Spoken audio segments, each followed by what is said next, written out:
featuring me at NA Harness Update. Do do do do do do do. Go live! Oh, I forgot to hit the share on Facebook button. Oh no.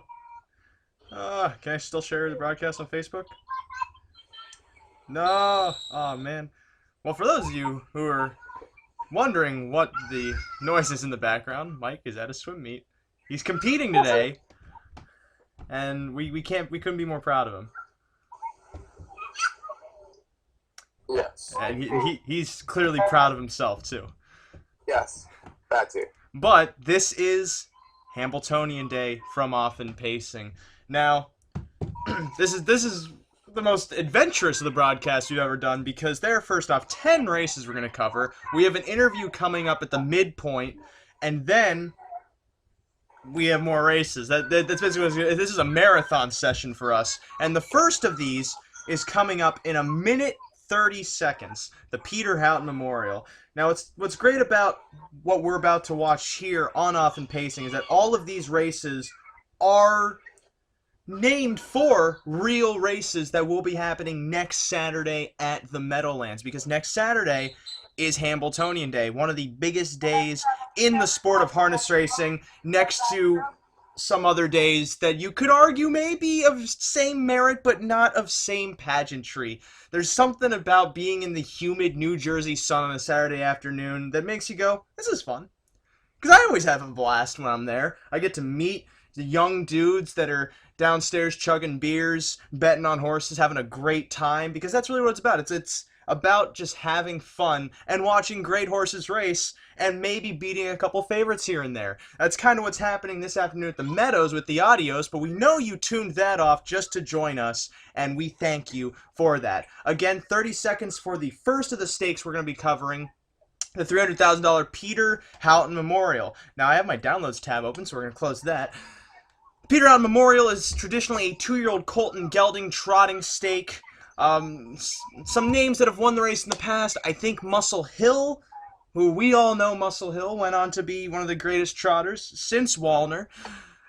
Is that too soon? We also winners like Holiday Road, What the Hill, who's going to be competing in this year's Hambletonian, and we'll see him racing later tonight at the Meadowlands. But the Peter Houghton Memorial is lining up here, the first of our Hambletonian Day Stakes races approaching the start. And this field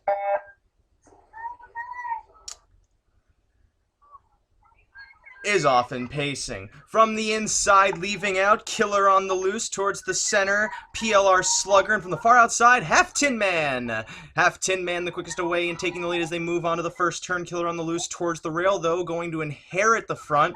Then caught wide, top of the league, moves into third, while Half Tin Man is wide in fourth. 3 wide fourth. Fifth end to the inside comes Pumbaa as they move on to the opening quarter. Then behind them, caught behind cover, Overdrive Z, followed by PLR Slugger, who gets away in about fifth. Back to Show Us Slugger as they move on to the opening quarter. Killer on the Loose is on the loose. He passes that first panel in 25 flat. Top of the league is about 3 lengths off him. Second, it's a 5-length gap to Overdrive Z. Third as they move on to the backstretch. Pumbaa's fourth. Then dropping back to the outside, Half Tin Man. Show Us Slugger moves up into fifth. Sixth to the inside, Golden Silk. PLR Slugger is caught behind dropping cover. The Norseman ducks to the inside towards the rear as they move on to that halfway point, still led by Killer on the Loose. A length in front of top of the league second. Third then comes Overdrive Z. Fourth, Pumbaa as they move on to the half with Show Us Slugger fifth. Sixth still, Golden Silk as they crawl their way to that station. 53-3, 28-3 for that second quarter. To the far turn, Killer on the Loose, still in front, unchallenged as top of the league sits second. Overdrive Z third, then while Pumbaa stalks from fourth. Show Us Slugger's fifth. Sixth comes Golden Silk. Seventh, Hokunuai Benjamin, followed by the Norseman eighth. PLR Slugger ninth. Half Tin Man 10th. They are really making their way to this 3 quarters with Killer on the Loose. A length in front. Top of the league, second, third, then Overdrive Z from Pumbaa, fourth. Show Us Sluggers, fifth. Out from the back comes PLR Slugger trying to flush out some covers. They hit that three-quarter station, led by Killer on the Loose in 1:23 flat to the top of the stretch. Killer on the Loose in front, top of the league in the pocket. Third, then is Overdrive Z. Fourth comes Pumbaa. No one challenging the leader as they turn for home. Killer on the Loose, still in front.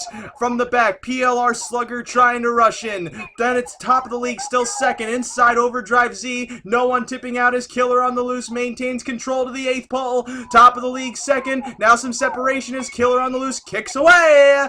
Killer on the Loose, 2.5 in front. Top of the league in second. Third, then Overdrive Z. PLR Slugger wide fourth. It's Killer on the Loose to win it.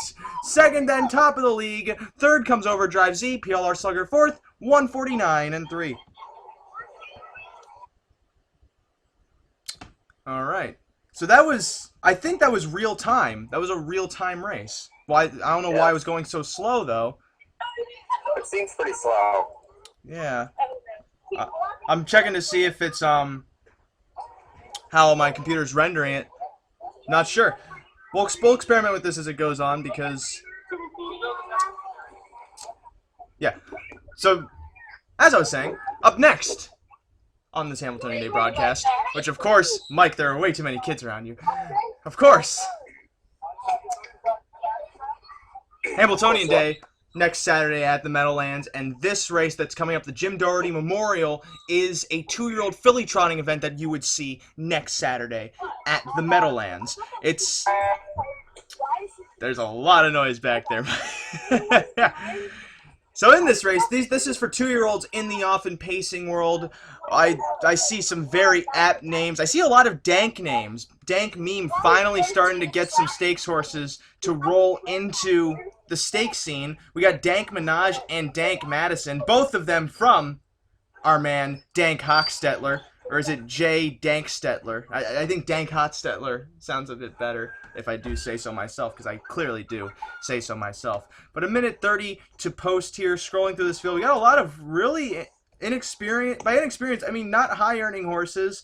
Most of them earning around $200,000, except Dank Madison, who's 15 for 22 coming into this race, off a 5th-place finish in a 2-year-old open at Century Mile in 1:51. Prior to that, has 4 straight wins on his record. Her record, rather. These are 2-year-old fillies going in this race with 1 minute to post. I'm not sure if you see anything interesting here, Mike, but Dank Madison appears to be the horse to beat. Well, you can't really expect them to make that much money. I mean, it's only, what, week 20 or something in the first season. They're 2-year-olds. So unless they're winning that $10 million race, they're not going to have these huge cards full of monies. At least I wouldn't think so. Either that or they would have been dropped into the more higher-end races, which there are a lot of stakes races that you had the opportunity to enter in with Hambletonian Day. Jim Doherty Memorial being one of them, Peter Outen being another. Basically, the 2-year-old opens. And 30 seconds to go. I see another horse, I'm assuming from a Boomtown stallion, Boom College, off a 49-2 second-place finish over at Sydney Raceway, which, I mean, Zips Xavier was going like 48 as a 2-year-old, so I think that's not really too eye-catching, but this is a decent field lining up. I'm not looking forward to calling a horse by the name of Hillary Trump. As you will see, they're getting ready to go here for the Jim Doherty Memorial. Now let's see if doing this changes anything. Because they're lining up, and they're approaching the start for the Jim Doherty Memorial. This field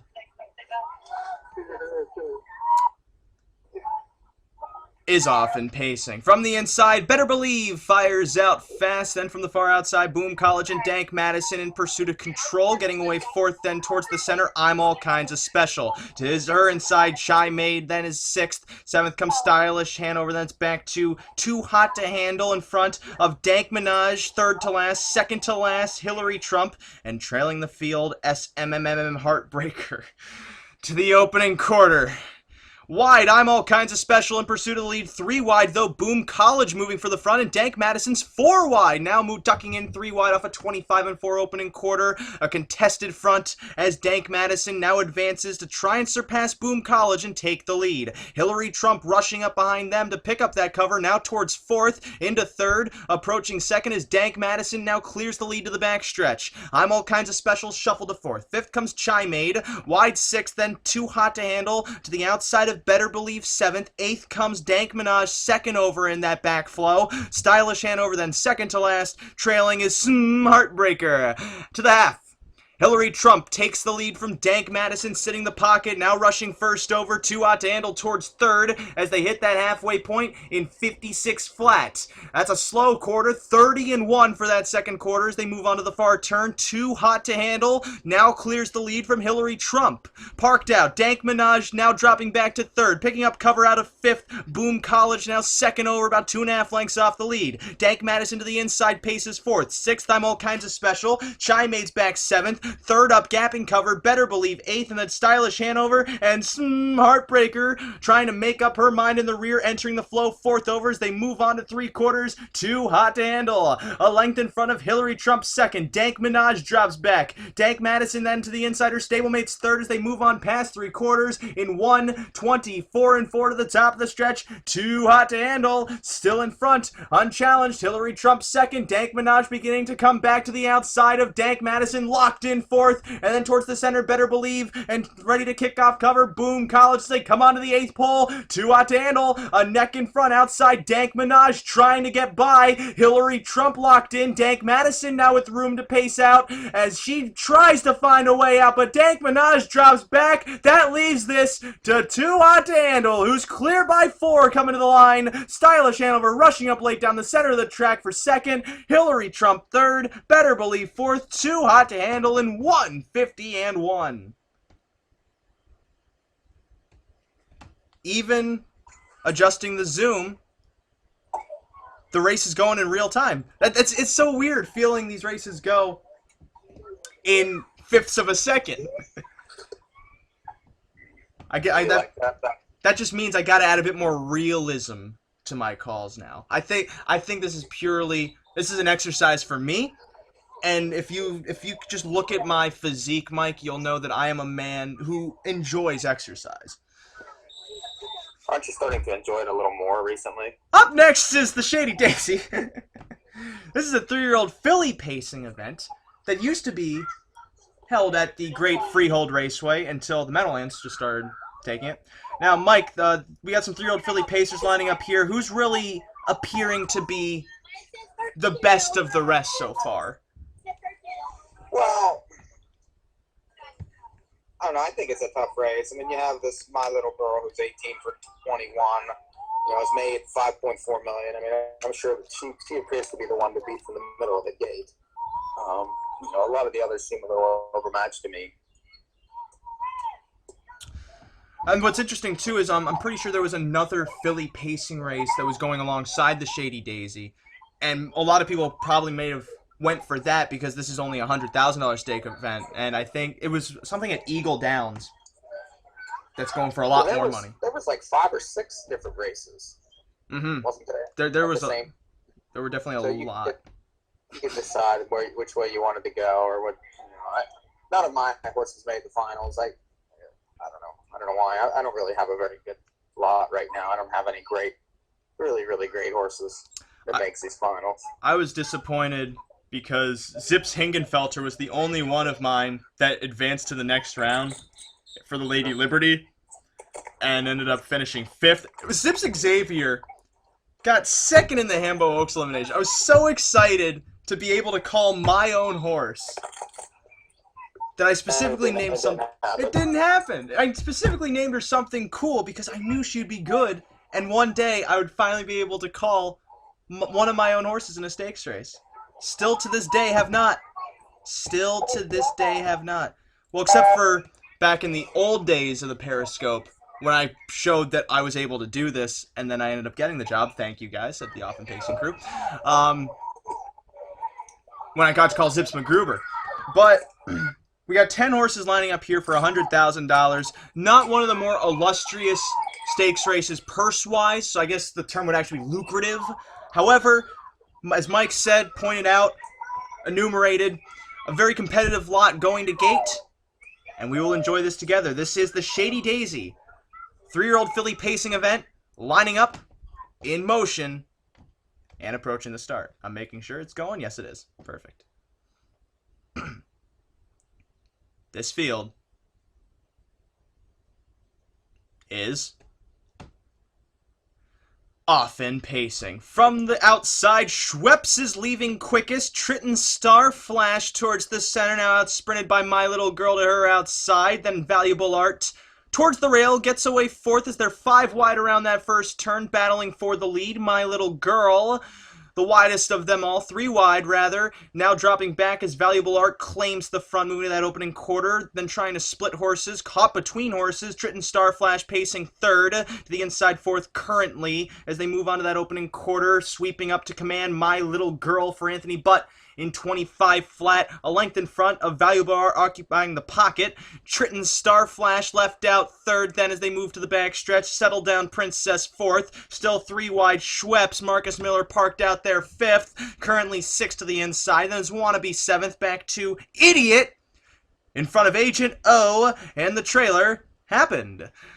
Moving down the backstretch to the halfway point, Triton Star Flash now clearing the lead from My Little Girl, sitting second. Off cover now, Settle Down Princess left uncovered, moving up towards the front. Schweppes picks up that cover, then shuffled to fourth. My Little Girl back fifth, Valuable Art. Out from seventh comes Idiot, trying to catch the cover of Schweppes, who's stalled now off a 54 2.5, 29 2 for that second quarter. To the far turn, new leader Settle Down Princess a length in front of Triton Star Flash second. Third to the outside is Schweppes, wide of My Little Girl boxed in fourth. Idiot second over fifth, wide of Valuable Art sixth. Then it's currently back seventh in front of Wannabe, Agent O, and still trailing, moving to the outside and last happened 3/4 bound. Settle Down Princess and Michael Bellman a length in front of Triton Star Flash. Out of third, My Little Girl now moves out 2 lengths off the lead, 3/4 in 1:22 4, chasing Settle Down Princess to the top of the stretch.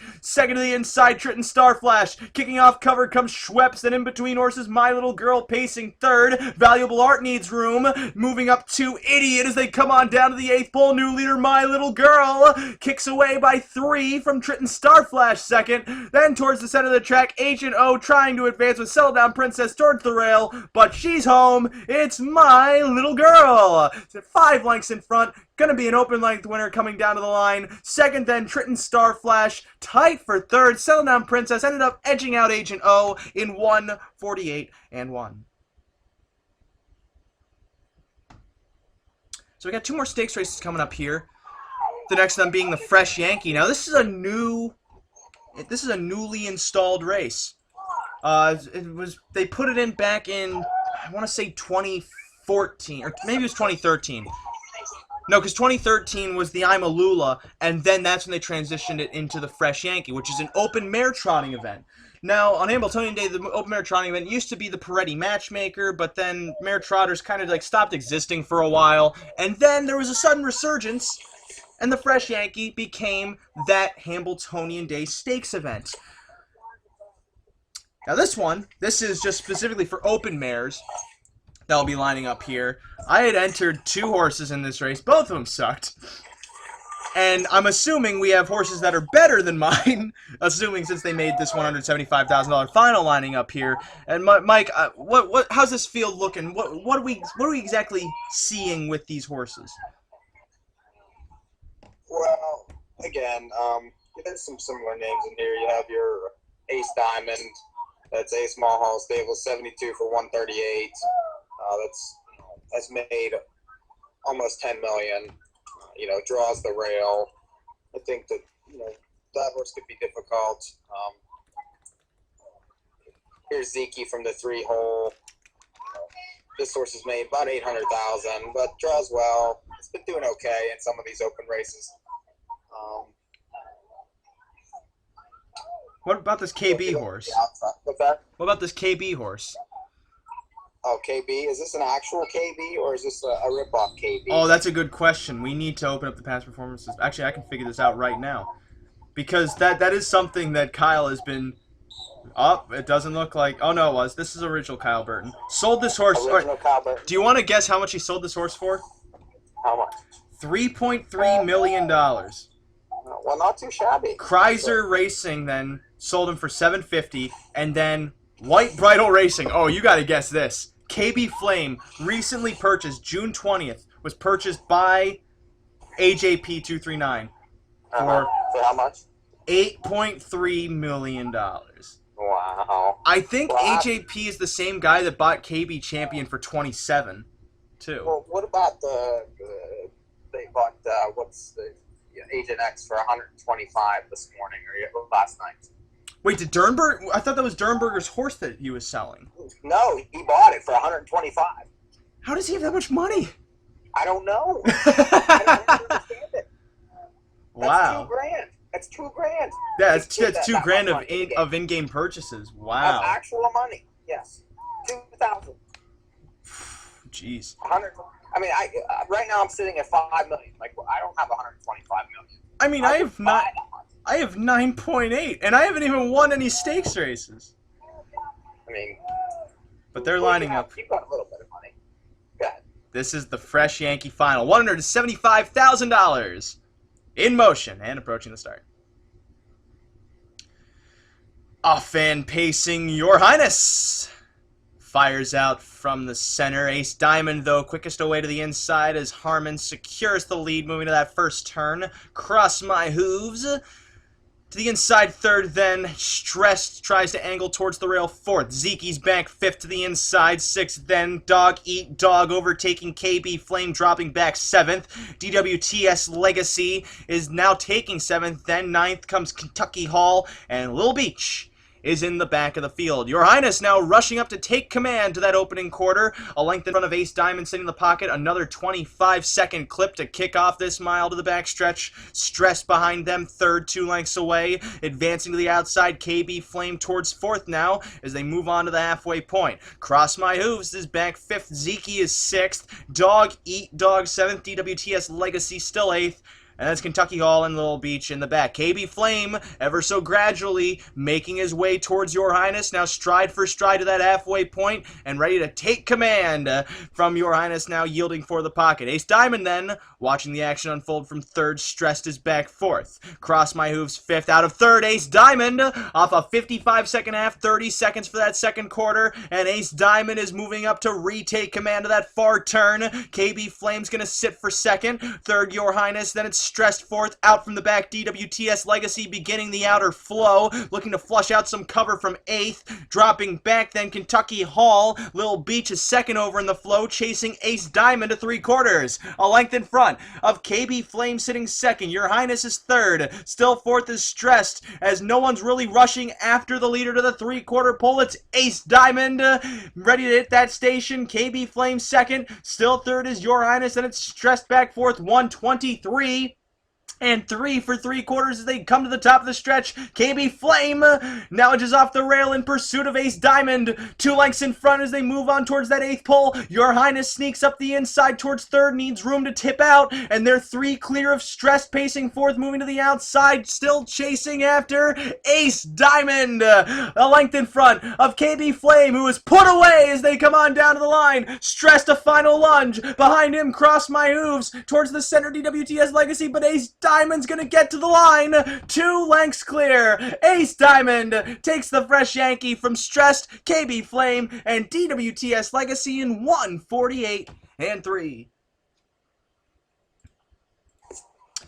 So there's one more race we're gonna cover here before we go on to our interview and our little break in this session. This is the Lady Liberty.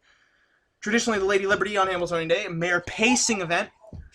Hey, I'm gonna let you handle this for a few. I'll be back with you soon. Alrighty, that's Michael Prebosi, ladies and gentlemen. You can catch him on North American Hearts Update with me, which aired last night. And not tonight. However, it is on archive at YouTube and archive.org. You can find that on Twitter. Anyway, so this race, the last we're going to cover before we get to our interview with someone that is very integral into the Hambletonian Day process, especially the planning of Hambletonian Day. But up next, we're going to worry about, again, the Lady Liberty. This race goes for $225,000. We got some of the top aged mares here. I see a 6-year-old. It's rare that you see horses that old competing at this stakes caliber. Wow, that's good. Let's see. This is Dragon Slay again that I'm talking about, the 2-horse. 40 for 170 starts. Coming in off an 8th place finish in a Filly and Mare Invitational. Now, what's interesting is she was 3rd in her Lady Liberty prelim. And the Lady Liberty, if I was not mistaken, took fastest winners. And I didn't think that would be top 3, too. I guess there weren't that many entries. But surprise is out of the way. Dragon Slay, again, $1.2 million in earnings. She's not the highest earner in this race. That honor belongs to Big Ol' Toes, a horse that comes from the KB stables. Another purchase by AJP 239 for $15 million.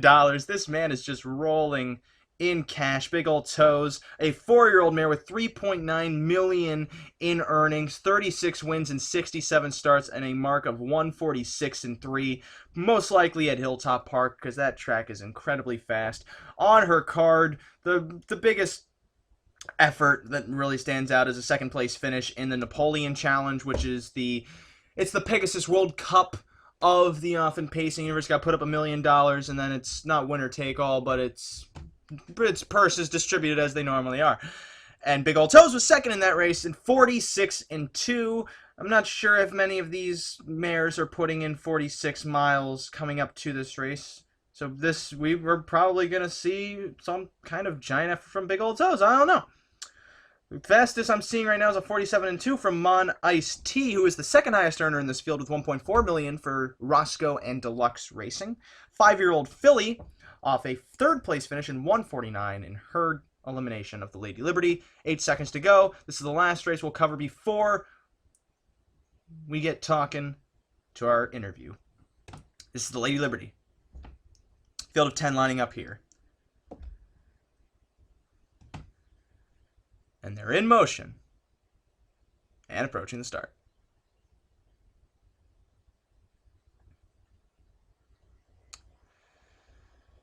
Off and pacing from the inside, Little Miss Calamity floats away. Super Freak, wide of her, moves out to Big Ol' Toes towards 3rd and towards the center of the track, moving to that first turn. Hurry Up to the inside 4th of Dragon Slay again, parked out 5th.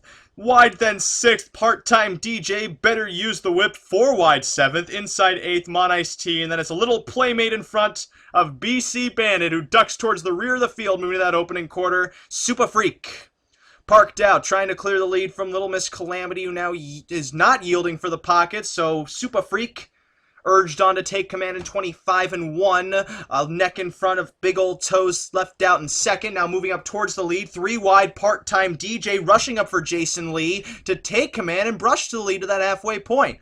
Dragon Slay again behind her, now moving up towards 2nd and advancing uncovered. On her back, Better Use the Whip moves up towards 3rd, and Big Ol' Toes shuffle to 4th. Super Freak wants the leader, back 5th. Little Miss Calamity also wants the leader, shuffled to 6th. Hurry Up's back 7th. Mon Ice T in 8th, and that's Little Playmate 9th, trailing BC Bandit. Past the half in 54 seconds, 28-4, a faster clip than we've seen this afternoon as Better Use the Whip now clears the lead from Dragon Slay again, 2nd to that far turn. Part-Time DJ's 3rd, Big Ol' Toes 4th. Action from the back as Hurry Up begins a rush to the outside for Matt Avenatti, moving up towards 4th. On her back, Little Playmate, and they're chasing after the leader. Better Use the Whip, only 2.5 lengths away to that 3/4 pole. 3rd up in that flow, Little Miss Calamity, shuffled back, Big Ol' Toes, as is Super Freak, then 2nd to last, Mon Ice T, and BC Bandit trails. Here comes Hurry Up, moving up to take the lead from Better Use the Whip to that 3/4 pole. Little Playmate on her back, entering the flow now from the back.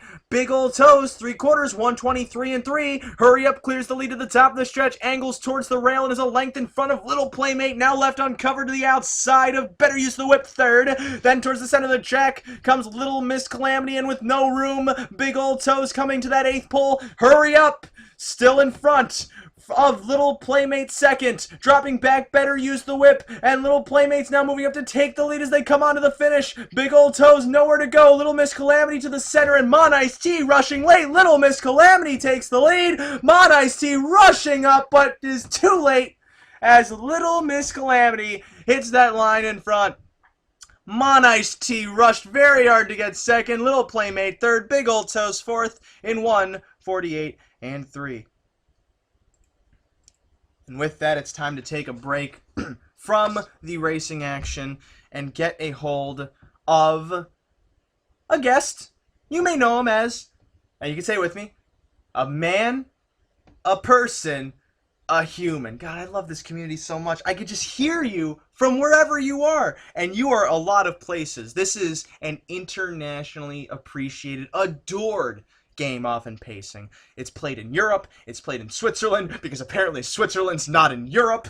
It's played in America, Canada, even some in South America. That's the most interesting of them all, because that's a very untapped market in terms of harness racing, but they do have it down there. I know they have it down there, because they had a horse named Chucaro Acero. Wait, no, I gotta say Chucaro Acero BC. I don't know what the BC stands for. Before Christ? No, South America isn't before Christ. South America is now. But our guest for this show is someone you know from the Meadowlands broadcast team. You see him. You do see him every day on the Meadowlands feed, and we're hoping that this first number will work. Hello? Hey, Justin, how you doing? This is Ray Cotolo. Good, how are you? I'm doing all right. I want to first off thank you for taking time out of your most likely watching the Adios, because it's Adios Day, and taking even more time out of preparing for not only the big card you have tonight at the Meadowlands, but the big card next week with Hambletonian Day. I really do appreciate it. Yeah, absolutely, no problem. Now, first thing I want to ask you, because you're definitely a new face in the sport. You've been at the Meadowlands for a couple of years now, and I don't really know you as I don't really know how you got into harness racing. So if you could give us like a brief background of how you got into the sport. Sure, so I was a local sportscaster up in Binghamton, New York, which is near Tioga Downs. And I always loved horse racing as a fan, mostly thoroughbred racing. And so when I moved up to Binghamton, Tioga was the closest track to where I was. And so I started going out there just because I was, a fan of racing. And I got to know Jason Settlemore when I would go out there because I was, on TV. And so I would cover events that were going on at Tioga Downs. And after working in the TV business for about 4 years or so, I reached out to Jason and, wanted to get more involved in racing, and he was nice enough to give me a job, and I started doing a TV show up at Tioga Downs and Vernon Downs, and that was back in 2010 that started, and it's just kind of gone on from there. It's interesting, too, when you have thoroughbred people get into harness, because not a lot of times do you have people that are thoroughbred fans that live near harness tracks go, I guess I'll go to the harness track instead. They're so clenched on staying to thoroughbred racing, and I think that's a shame, because harness offers almost the exact same things that thoroughbred racing does, if not even sometimes a bit better. It's funny. I grew up outside of Chicago, so I certainly was in a market that had a really strong harness racing presence. But I lived much closer to Arlington Park than I did to the late great Maywood and Balmoral Park. So I was a thoroughbred guy, and I actually really didn't like harness racing from what I'd seen. I just didn't find it to be as interesting as thoroughbred racing. But yeah, once I started working in the sport and got to know it a lot better, and got to kind of meet a lot of the people involved and see how the sport really works. Obviously, as we all know, as fans of harness racing, there's some really exciting parts of the sport that are actually way more exciting than thoroughbred racing. We have the advantage that our horses are racing a lot more often. You really get to build a following and get to see the best horses on a nearly weekly basis, and that's a lot more exciting than having 2 months of build up for a thoroughbred race and then the horse disappears for months at a time. So that's a really, I think, a big advantage that thoroughbred fans don't really appreciate enough about our game. The horses that race in harness are definitely iron tough. But now you're not the director of racing at the Meadowlands, are you? You didn't take Zuccali's old position, but you're still up. You're part of the running the track, and you're on the Meadowlands feed almost. You're there every night. You're there every night. You're not there almost every night. You're there every night. I know you're there every night. Yeah, I'm on the simulcast show with Dave Brower on Saturday nights, and then I'm on the hosting the TVG coverage from the Meadowlands on Friday nights. And so I've kind of picked up some of Zocali's old jobs. I've been picking up a lot of Sam McKee's old roles, and still doing the stuff I was doing before. So definitely got my hands full with everything going on here. It's awesome. And there's definitely a lot to get ready because Hambletonian Day is one of the biggest days in the sport. And I'm assuming that there's definitely a lot of preparation that the track has to go through, both to put on the event and also to have the other events that go alongside Hambletonian Day. And I'm kind of interested. Hambletonian Day, of course, August 5th at the Meadowlands, East Rutherford, New Jersey. For some reason, you didn't know that's where it was. But what else is going on aside from the racing that day at the Meadowlands? That's always, for people that have ever been to Hambletonian Day, there's, all kinds of things going on. For families, our big backyard area, there's all kinds of, carnival rides and activities. I know we're going to have the fan zone is going to be there, and the Hamble ponies. I know were a big hit last year. They had some mini ponies. People will be able to, walk around with, take pictures. There's the hat contest that we have every year. Really, there's the autograph session at the beginning of the day, which is always a fan favorite to get to see all the guys that you're going to watch throughout the day, make history, and with the best horse in the sport, the chance to, see them get an autograph, take a picture in the morning before things get started. And also a lot of the old timers, the legends will be back. Is a pretty cool thing to get to do. Not too many other sports you get a chance to really kind of mingle with the stars before they go compete on the biggest stage in the sport. So that's always a reason to get here early, even though it's a long day. Yeah, who could get to a football stadium at 6 in the morning and get an autograph from Tom Brady? You just can't, because he's getting there in his limo at 9 p.m. to get ready for the game. It's really more hands on in horse racing. That's what's great about it. Yeah, no doubt. It's a great day, and I think the weather, knock on wood, should be good. But it's always, it's everything that's really, really good about harness racing is all on display on Hambletonian Day. So I'm really looking forward to it. Like you said before, there's a lot of work that everyone's been putting in to make everything work and make it all go on Hambletonian Day. But there's always a different feeling and a different energy when you come to the track on Hambletonian Day, and that's kind of what we build up to all year is that day. Yeah, it definitely is a weird energy, and I feel like that's kind of complemented by the fact that the Meadowlands is racing in the afternoon. I don't. This is uncomfortable, but I like it. Yeah, and you get the sun and the hot temperatures frequently, and that kind of sets things up for fast times and a little different atmosphere for sure.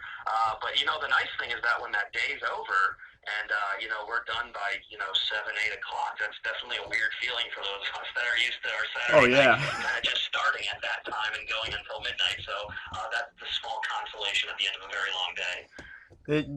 I know for us, because we were usually traveling, and then we just go back to our hotel, and it's just 6 hours of existential questioning, what do we do now? Yeah, and it takes time to kind of process. It's a 16 race card that day, so it's just fast and furious with one major stakes race after another. So I know you always need some time to kind of go back and be like, man, I didn't even remember that performance, or you need to watch that replay again to really appreciate how good that horse was, because it keeps coming that day for sure. And that's something you can only experience live, that I've noticed, because I watched so many races from simulcast, and there's nothing that compares to being there for the day. There's so much hurry. You get so absorbed in all of the energy that it really is. It's like the truest form of living in the present. You know what I mean? It's something where you just experience the moment, and then you can look back on it later and realize I was a part of that. Yeah, and I've been fortunate enough now I've been on the CBS Sports Network broadcast of the Hambletonian. This will be I think the 6th year I've been a part of it. So, I have the role where I'm kind of like the sideline reporter. So, I always get to talk to the winning driver, seconds after they cross the finish line, and bring that excitement to national TV. And that's just so cool to be right there. That's the race that everybody involved in harness racing, their entire career, their entire life, they dream about winning that race. And to be right there, right after somebody reaches the absolute pinnacle of their career, that's pretty awesome. And anyone who's there in person, I think they can feel that excitement. You definitely see, obviously, way more people on Hambletonian Day at the track than there normally is, being such a big day. But I think all that energy you can feel, and it just makes it for a totally different experience being at the track that, unless you've been here for Hambletonian Day, you can't fully appreciate. I've also been surprised at how many more young people I've been seeing come into the Hambletonian, because I've been going since 2010 back in the old building. And I mean, sure, I was a pipsqueak back then, so my memory wasn't developed at all, but I don't remember there being so much of a younger crowd as there is now coming to the Meadowlands for Hambo Day. Yeah, and I think that was definitely a goal when Mr. Norrell took over, was the need to get more young people here, and it's been a real team effort from all areas of the Meadowlands to reach out to families and younger people and the millennials that are out there, to show them this is a really cool place and this is a cool sport and it's a great way to spend an evening or the afternoon on Hambletonian Day. And so that's always nice to see, and that's some new energy.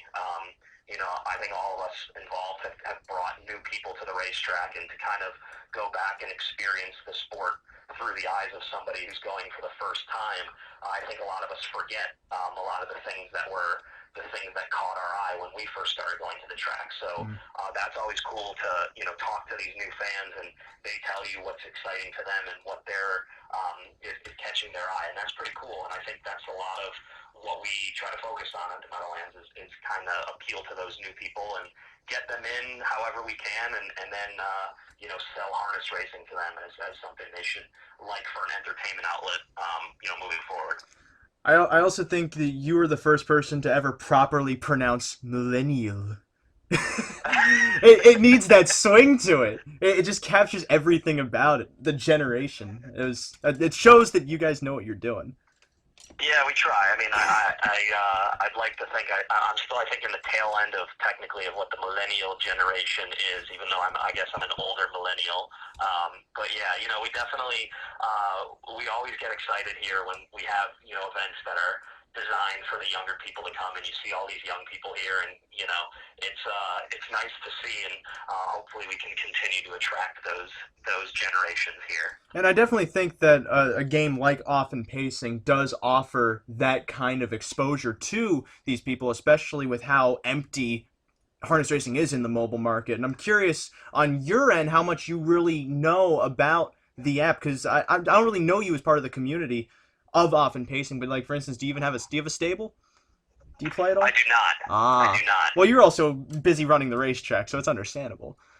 Yeah, I see it though. I mean, I see on social media. I'm really active, especially on Twitter, and I see, people from fans who I don't know them personally to, all the horsemen. Like, you see Yannick is on there and Marcus Miller, and you see guys that are, involved in the highest level of the sport that are, interacting with people on there, talking about their own stable from the app. So I think, I think that's as good of an endorsement to tell you how real and how cool and engaging the app is when you've got guys that have won some of the biggest races in the sport, that they're getting a kick out of it and spending time as part of the community.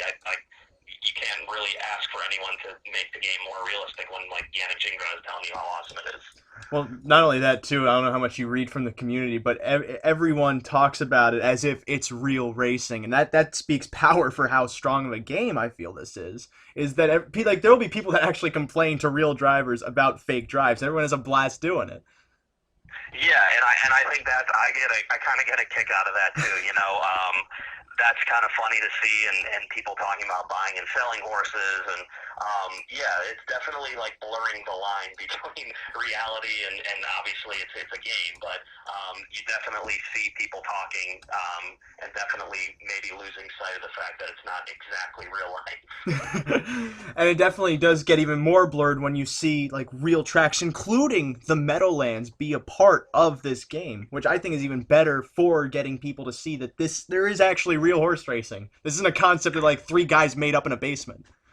Yeah, and I think there's totally the natural progression there for somebody who's a new fan or, maybe not a regular, for them to really get engaged through the game, and then deciding that they want to make a trip out to the Meadowlands or any of the other tracks that are part of the app. I think that's a real natural progression. I think that's a great benefit of the game, and something for us all in harness racing. That's something, like you said, that we're sorely in need of and definitely lacking in the industry. And if this is a way to expose people to the sport, I think it's only natural for somebody who gets really into it through the game to want to come out to the track and see it for themselves and get more involved in the quote-unquote real sport after being part of it through the game. I think that's one of the many great benefits of the game. Well, not only that, but I know that the Meadowlands is closing down after Hambo Day for the off-season. I think you're going to have some time on your hands, so maybe it's time that you start getting into it. Yeah, I think that might be something I do with some of my free time besides sleep and maybe detach a little from the grind of harness racing every day, but I'll definitely have some time to take a look. Justin Horowitz, thank you for joining us. Thanks a lot for having me. Good luck, guys. All right, thank you. Justin Horowitz, everybody, from the Meadowlands. And that was that. That was him. That is him, Mr. Justin Horowitz. I've talked to him like on and off in my presence in horse racing. I like Justin. You could tell he's a likable guy. There's a lot of likable guys in this sport, including those in this game of Offen Pacing. As now we're 1 minute away from the next of our stakes events, the U.S. Pacing Championship Final. $225,000 stakes event. The U.S. Pacing Championship, traditionally on Hambo Day, which I'm going to keep reminding, is Saturday, August 5th at the Meadowlands Racetrack in East Rutherford, New Jersey. First post, I think, is 12 o'clock. They usually say 12 noon, and I always complain that 12 noon is redundant, so that in my head, it has to be 12 o'clock.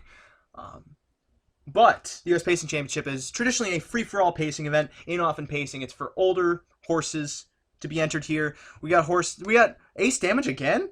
Or I was calling Ace Diamond earlier. That confused me for a second. But we got 10 lining up here. Let's quickly see who we have, like what kind of caliber of horses we got going, if the past performances will load, because my phone is a little laggy with all of the things going. It's not going to load, so okay, here it is. So, U.S. Pacing Championship. $225,000 stakes event. Got a lot of high earners. $1.8 million earner. Win one for the Gipper. $3 million winner. Mock Monster starting from post 9 seems to be the highest earner, potentially the horse to beat. Or there's also Ace Damage with $16 million in the bank. Definitely a high caliber race in motion and approaching the start. And now it's Offen Pacing. From the inside, Ace Damage leaves well. Win one for the Gipper is moving out to, then towards the center of the track comes Fantastically, and Beyonder is in between them, moving to that first turn. To the inside comes Silver City Comet pacing 5th. 6th then, Oh That's Cold. To the inside of Mock Monster, dropping to the inside with KB Toowoomba. Wide of him. Then back to Gimme a Chance. And who? In the rear of the field. To the opening quarter, win one for the Gipper. In front of Ace Damage, 3 wide and brushing towards the top Fantastically off a 25-second opening quarter. Still left out there 3 wide as Ace Damage tries to clear to the inside. Beyonder then picks up cover as Fantastically is yet to clear to that back stretch. Shuffled back to 4th rather, win one for the Gipper. 5th to the outside is Mock Monster. 6th in that flow, 4th over. KB Toowoomba is now Fantastically finally gets to the cones, followed by Silver City Comet pacing 7th. Oh That's Cold in 8th. Gimme a Chance 9th. And who is in the rear? To the halfway point. Beyonder in front now. From Fantastically sitting the pocket, Mock Monster soon to match strides with the leader, and KB Toowoomba carried into the mix. Now towards 3rd, 2nd over off a 54 1/2, 29 1 for that second quarter. Moving out of 5th then comes Win one for the Gipper. Now picking up the cover of KB Toowoomba up to challenge the new leader, Mock Monster, and now to become the new leader. Who is rushing up to? Towards the outside, loud moving out 3 wide as Ace Damage edges off the rail. New leader now, KB Toowoomba to 3/4. Outside, win one for the Gipper 2nd. 3rd to the inside, Mock Monster. And then it's Ace Damage who is moving out 3 wide as they come on to 3/4. Then 3rd over, Fantastically off the rail as they hit that 3/4 panel. Win one for the Gipper in front in 1:23 flat. KB Toowoomba to the inside 2nd. Ace Damage wide 3rd, and he's coming back to the inside at the top of the stretch. KB Toowoomba re-emerges on the lead. Win one for the Gippers to the outside 2nd. Mock Rock Monster locked in third. Now Win One for the Gipper retakes. Who is coming down the center of the track? Fantastically moves deeper. Ace Damage to the inside. They're all chasing and in pursuit of Win One for the Gipper. Ace Damage overtakes to the inside and takes the lead as they come out of the finish. Ace Damage 2 in front. Win One for the Gipper second. Down the center. Oh, that's cold. Trying to rush up late, but Ace Damage got there in front. 2 lengths clear of Win One for the Gipper. Then Beyonder third. Oh, that's cold fourth in 1:48 and 1. And that was the U.S. Pacing Championship. Up next, the Cane Pace. Cane Pace, another race that used to be over at the Freehold Raceway, which I don't know why they didn't rebrand it as the Freehold Raceway. But... Hey, I'm back. Can you hear me? I can hear you. I need to take a drink for a second because if you can't tell, I'm blowing my voice right now. Cane Pace final, $300,000 on the line. How many races do you have left? We have the Cane Pace, the Cashman, the Oaks, and the Hambo. Wow. We got 4 more to go here. Again, the Cane Pace used to be a race over at Freehold Raceway until it moved over to the Meadowlands in 2014? Sometime around there. It's around there. Yonkers for a while. The Yonkers for a while. It was there for like a year when they were like rebuilding Freehold or something. Yeah. But I mean, time is so blurred at this point, and it just runs on a continuous spectrum. But that's too philosophical for virtual horse racing. We got 10 horses lining up here for $300,000. One of the more high-end stakes races on the day, as on par with what we'll see later. The John Cashman also going for $300,000, the Oaks going for $5,000, and the Hambo for $1 million. Now, 10 horses going here. We see some at least some familiar faces. Bronski Langer, that sounds familiar, especially with Zips Xavier's bouts with the 3-year-old division. I'm assuming he's one of the higher-end horses in this race. As I open up the past performances, I see Yannick's son is a horse in here, aptly named the Tiger of Yannick, which is it's like laid out in the proper foreign language format to say I am your son, basically. Because like in Spanish, you can refer to someone's son as like el Hermoso's brother, el son de Mikey or something. That just where my mind went. Up on your languages. That's what I think. I forget what kid. Maybe Hermosa is kid. Hermano is brother. Watch Hermosa be something like goat milk, and I just don't know. That's the beauty of foreign language. But Bronski Langer, $1.5 million. We had a lot of $1 million earners in this race. We also have a $5.6 million in who? Me? For Spanky Johnson race. It's just that name is on par with Zingy's Donuts. It just has the proper amount of stupidity, and I love it. Spanky Johnson. But I think that Who Me is the highest earner in this field and is coming in off a 9th place finish. Oh, in a 3-year-old open at Sydney Raceway, but was second in his Cane Pace elimination of 149 and 3. However, who won their Cane Pace elimination? Bronski Langer did. Well, Mike, do you have any quick thoughts as they're lining up? None. I have nothing to add because I can't look at it currently. So I'm sort of listening to you and just ad-libbing things. Well, they're off in pacing. The Tiger of Yannick leaves towards the center of the track. Bronski Langer out 2 now to grab the lead of that first turn. Ronnie and Cole to the inside, trying to park him out. Third then, behind Bronski Langer, Trap Speed. Then it's back to Parnu Graphic.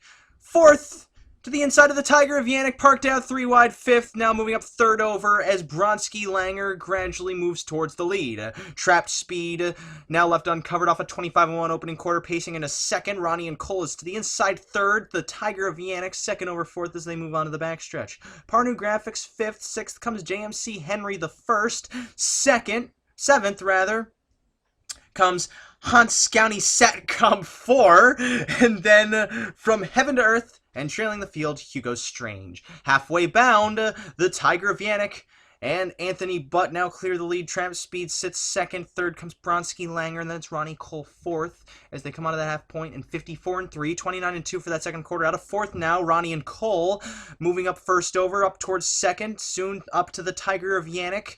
Now to match strides as they move on to that far turn and to that three-quarter pole. Here comes Ronnie and Cole just to take the lead. The Tiger of Yannick yields to him second. Dropping back to the outside, Hans County Satcom. Then it's back to Tramp Speed sitting fourth, locked in. Second over in the flow, Who Me. Then it's Bronski Langer pacing to the inside, sixth. Seventh to the outside, Hugo Strange. Then it's Parnu Graphic, eighth. Ninth comes Henry the First. And trailing from heaven to earth, they pass three quarters in 1:23 to the top of the stretch. Ronnie and Cole, a length in front of the Tiger of Yannick with nowhere to tip out. As to the outside, Hans County Sitcom is gradually making his way to the lead. Deeper on the track, Who Me. And then it's back to Trap Speed as the Tiger of Yannick is blind switch, nowhere to go. As in front, Ronnie and Cole 2 lengths clear of Who Me sitting second. The Tiger of Yannick third. Bronski Langer's finding room late, but it's too late. Ronnie and Cole in front. Bronski Langer second. The Tiger of Yannick third. Then Who Me fourth in 1:49 flat. We got more open horses coming up with the John Cashman Memorial. $300,000 stakes event. Oh my god, I didn't switch the scenes. Oh, I'm... Of course, that was bound to happen at one point. I must have misclicked something, so I apologize for that. However, we will, I guarantee you, see the Cashman here. And here's proof. We're looking at the field right now for the John Cashman Memorial. We will be watching this race. You'll see it happen, and I won't be making up results for as far as you can tell. I promise you that Ronnie and Cole did win that race. You can look back and watch it for yourself. I'm an honorable man. But we got 2 minutes 40 seconds to go for the John Cashman. John Cashman, on Hambletonian Day, was formerly known as the Nat Ray Invitational, which was the open trotting event on the Hambletonian card, usually preceded the Oaks and the Hambo. Now the Cashman precedes the Oaks and the Hambo. It's the race right before. At least I think it is. No, they've probably changed that since then. They had to have changed it since then. The Nat Ray used to be that. But Nat Ray also being the driver of the man who drove the first winner of the Hambletonian. Fun history fact. John Cashman, however, did not drive the first winner of the Hambletonian. I think he owned the Yankees, but that's as far as I know about him. And I really should know more. But we got some decent older horses in here, including Deuce Poppin, $9.3 million earner, off a second place finish in his elimination for the John Cashman. Big H Wino, another horse we've seen here in the past on the broadcast in races such as not this, but others, and you'll have to trust me on that. Second in his Cashman elimination. Sixth in 146-2 in the Blue Diamond final at Blue Diamond Down. How can you be sixth and go 46-2? That's incredible. But he's 68. He's won 68 starts out of 135 lifetime. We got a $5.5 million earner in Going Far Away, exiting a 151 win in a prelim for the Yonkers International Trot, or the Yonkers International, and he won his Cashman prelim in 147-4. So it seems like he's probably going to be the horse to beat if that's the kind of speed he has to offer. Ace Dime appears to be the winner of the other. Oh no, and Big G Allen was also a winner. And that's it. I think there were only 3 eliminations. That makes the most sense. Nope, there was 4. Mount Vernon also won his Cashman prelim, and he's an $8.1 million earner. So the fact that we have a high earner to the far outside probably makes this out to be an interesting race, because he's presumably the best, since he's earned the most money. I mean, that's how the algorithm works at this point. But competitive race coming up. I'd say Going Far Away just draws aptly to be able to get the exact setup he needs to win this race. And with 15 seconds to go, we will find out while I take a drink of water, because I like to talk, not only for people, but for myself. $300,000 John Cashman Memorial. Lining up.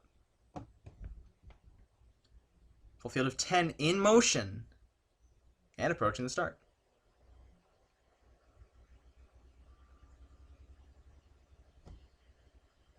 This field is often pacing. Ace Dime fires out fast from the inside and is shooting out for the lead. Mount Vernon from the far outside is trying to sweep up towards command as his Global Icon is inside moving around that first turn. Getting away fourth, then Juana Dance to the inside, then Big G Allen's back fifth. Sixth going far away, seventh then dropping back, Deuce Poppin'. KB Rhode Island overtakes him, and then is followed by Big H Wino, and trailing the field early on Power Pro as Mount Vernon takes the lead to that opening quarter, which is up in 25-2. Global Icon second, Ace Dime third to the backstretch, Juana Dances back fourth. Big G Allen's then pacing fifth, going far a ways behind them sixth, about 5 lengths off the lead. Seventh then KB Rhode Island, back to Big H Wino eighth, ninth Power Pro, and now trailing the field is Deuce Poppin'. Out of third comes Ace Dime up to take the lead from Mount Vernon. Brushes by, takes the lead. Mount Vernon second. Global Icon's third then. Back to Juana Dance fourth. Left outside, Big H Wino is looking for cover to the outside of KB Rhode Island. Third to last, second to last, then Power Pro, and still in the back, Deuce Poppin' off a 54 3/2, 29-1 for that second quarter. Moving to the far turn, Ace Dime a length in front of Mount Vernon, sitting second.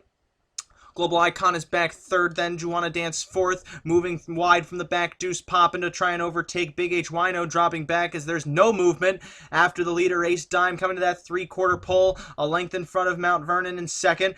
Third comes Global Icon, still fourth, Juana Dance, and then it's Big G Allen fifth as they're all saving their energy for the stretch drive to that three-quarter pole, still dragging behind Ace Dime, who's coming to that three-quarter panel, a length in front of Mount Vernon in the pocket. Still third, Global Icon. Three quarters actually fast. 122-4 to the top of the stretch. Out of the pocket now. Mount Vernon trying to slingshot by Ace Dime.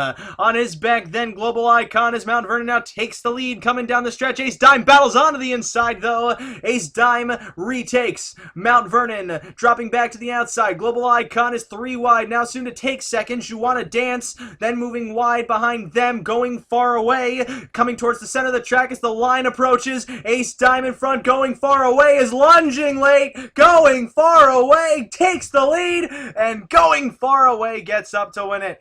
Ace Dime second, Global Icon third, Juana Dance was flying late for fourth in 148 flat.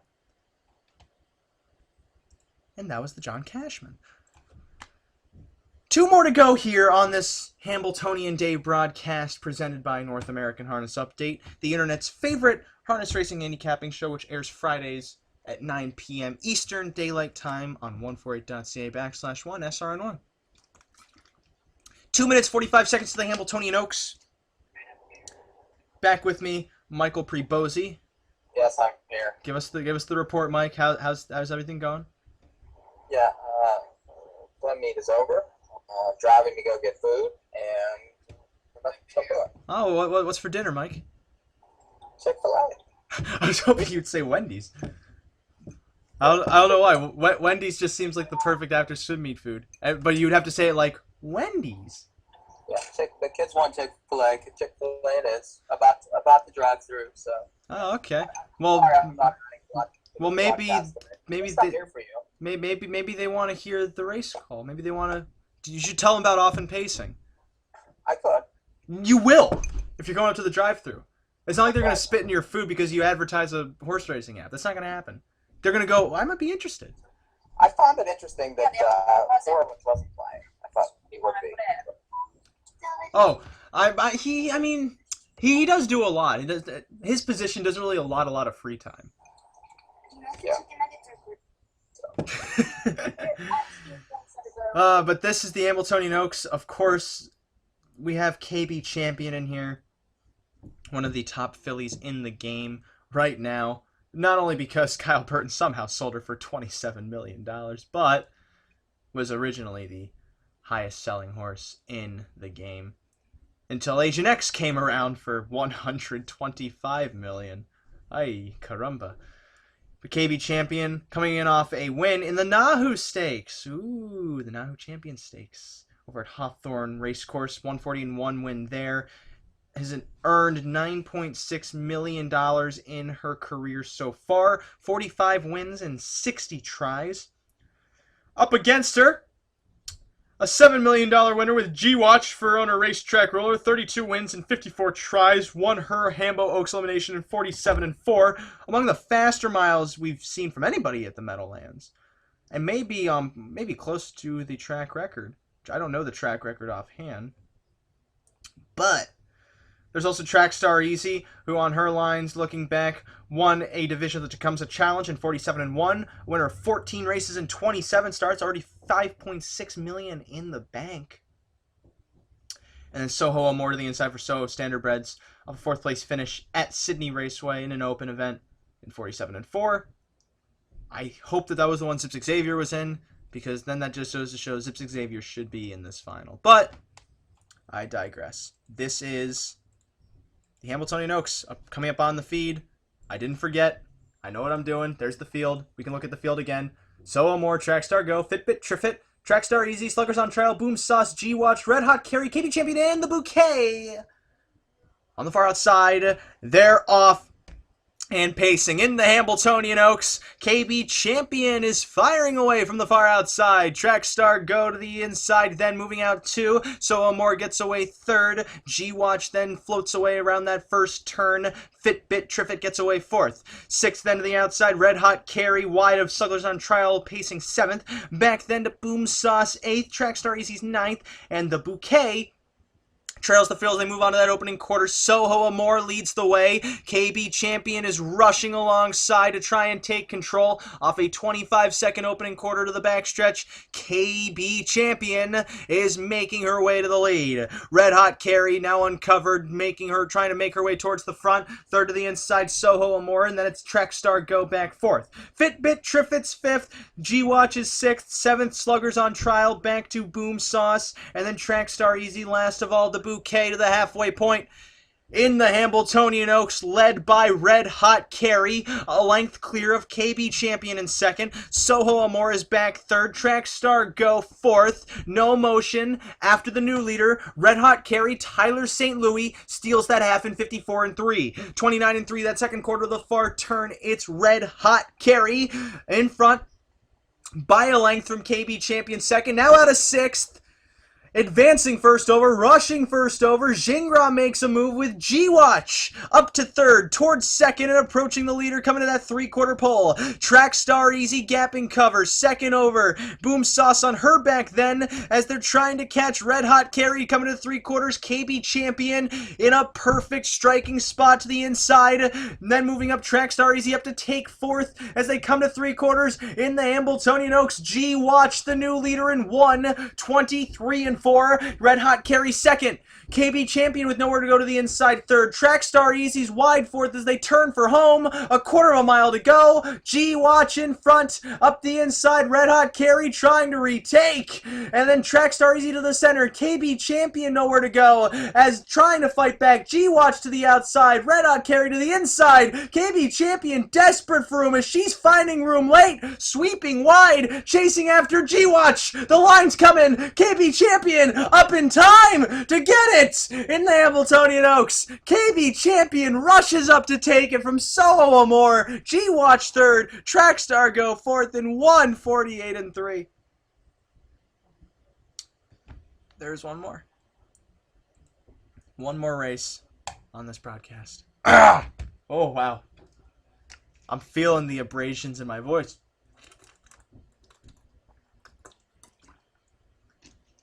Oh, this is the $1 million Hambletonian. I think you're doing good. For how my voice, you can hear it in my voice now. This is me not putting inflection in my voice. I mean, you've gone a whole hour. You too. I do 2 hours a week. Yeah, and it's been a whole hour and you're whining. That's true. But hey, maybe I'll call the race like this. Okay, I'm kind of exaggerating how my voice Does sounds. Al even own KB Champion anymore? What did he get for him? Like 45 million? I told you, 27. Not 27. And it's the same guy, AGP, who's bought so many of his horses. Yeah, he's smart to buy his horses. Mm-hmm. So how's the Chick-fil-A? All right, $13 million.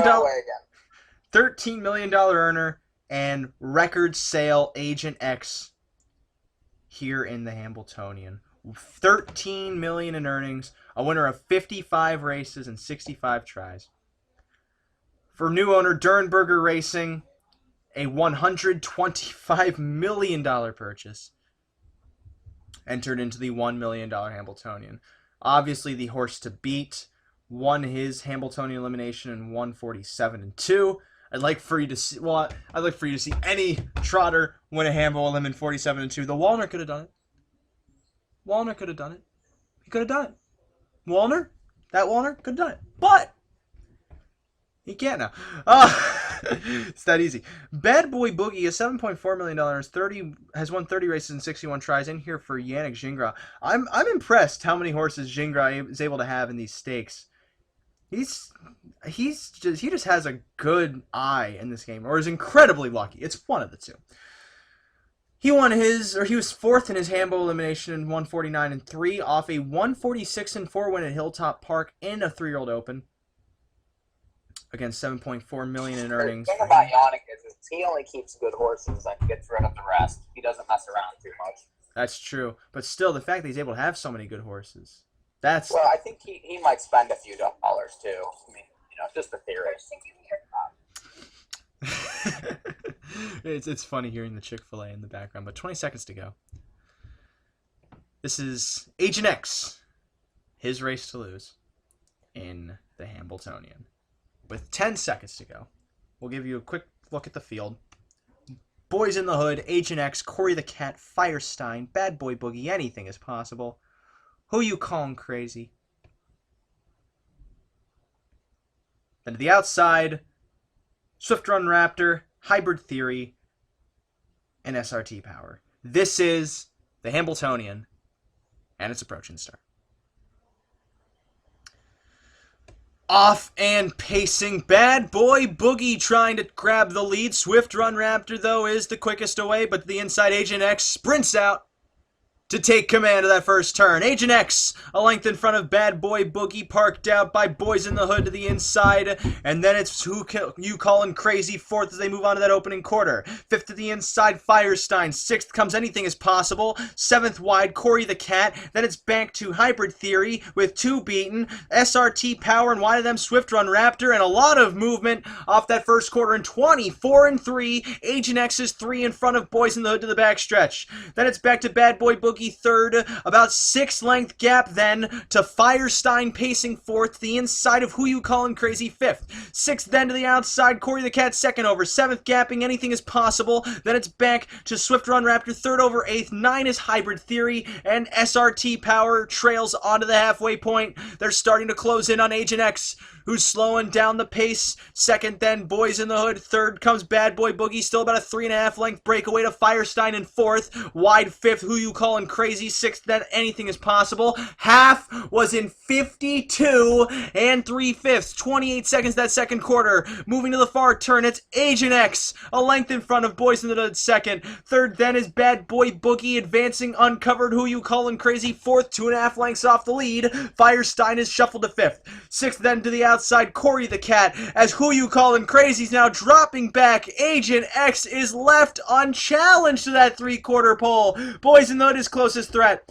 Bad Boy Boogie third, and now Firestein drops back fourth. So there's 3 of them in contention. 2 of them really, as they gotta beat Agent X to that 3/4 pole. He kicks away in 1:21-1. Agent X to the top of the stretch, 3 lengths in front of Boys in the Hood second. Bad Boy Boogie's then third. Firestein is 8 lengths off the lead fourth as they come through the stretch. It's all Agent X, 6 lengths in front of Boys in the Hood, just dropping back. A late rush from the back. Anything Is Possible looking for him. Swift Run Raptor down the center, and Bad Boy Boogie circumventing a faltering Boys in the Hood. But the line's approaching, and Agent X is coasting. Second, Bad Boy Boogie about 7 lengths away. This is Agent X. He takes the inaugural running of the off and pacing Hambletonian. Second, then Bad Boy Boogie. Anything Is Possible third.